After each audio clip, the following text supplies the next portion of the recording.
Bonjour et bienvenue sur TrottiShop.be. Dans cette vidéo, nous allons vous montrer sur la e-Tro Booster V comment la brider à une vitesse inférieure ou la débrider à une vitesse supérieure allant jusqu'à 40 km/h, ainsi que deux options supplémentaires, le Cruise Control et le Start Stop. Nous allons tout d'abord voir comment la brider par exemple à 6 km/h.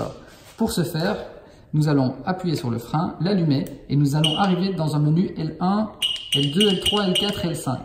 Alors ici j'utilise la lumière pour sélectionner le modèle voulu. Ici si je sélectionne L1 et que j'appuie sur S, il sera marqué 7 et ça veut dire que mon option a été sauvegardée. Si maintenant j'essaie d'accélérer, ma vitesse va se limiter à 6 km/h. En faisant de même pour L1, L2, L3, L4, L5, nous allons pouvoir brider la trottinette respectivement à 6, 12, 20, 25 et 30 km/h. Ensuite maintenant nous allons vous montrer comment débrider la trottinette. Pour ce faire, vous appuyez une fois que la trottinette est allumée, on va aller dans le menu P en freinant et en appuyant sur le bouton éteindre brièvement. On va arriver dans le menu P1, P2, P3 et nous allons sélectionner le menu P3 en utilisant la lumière. On est sur P3 et on va pouvoir choisir de le mettre sur off ou sur on. Une fois qu'il est sur on, nous sommes débridés. Nous allons pouvoir maintenant atteindre une vitesse maximale de 40 km/h.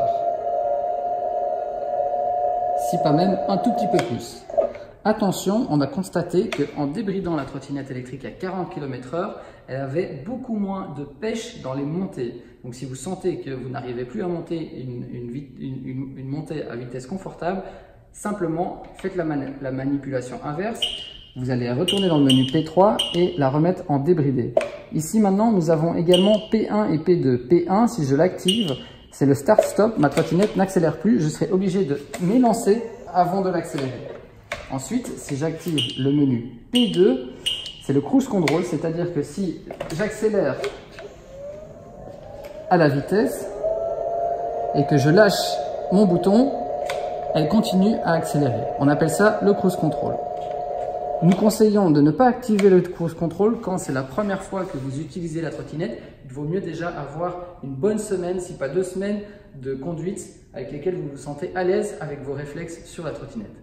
À très bientôt sur TrottiShop pour une prochaine vidéo.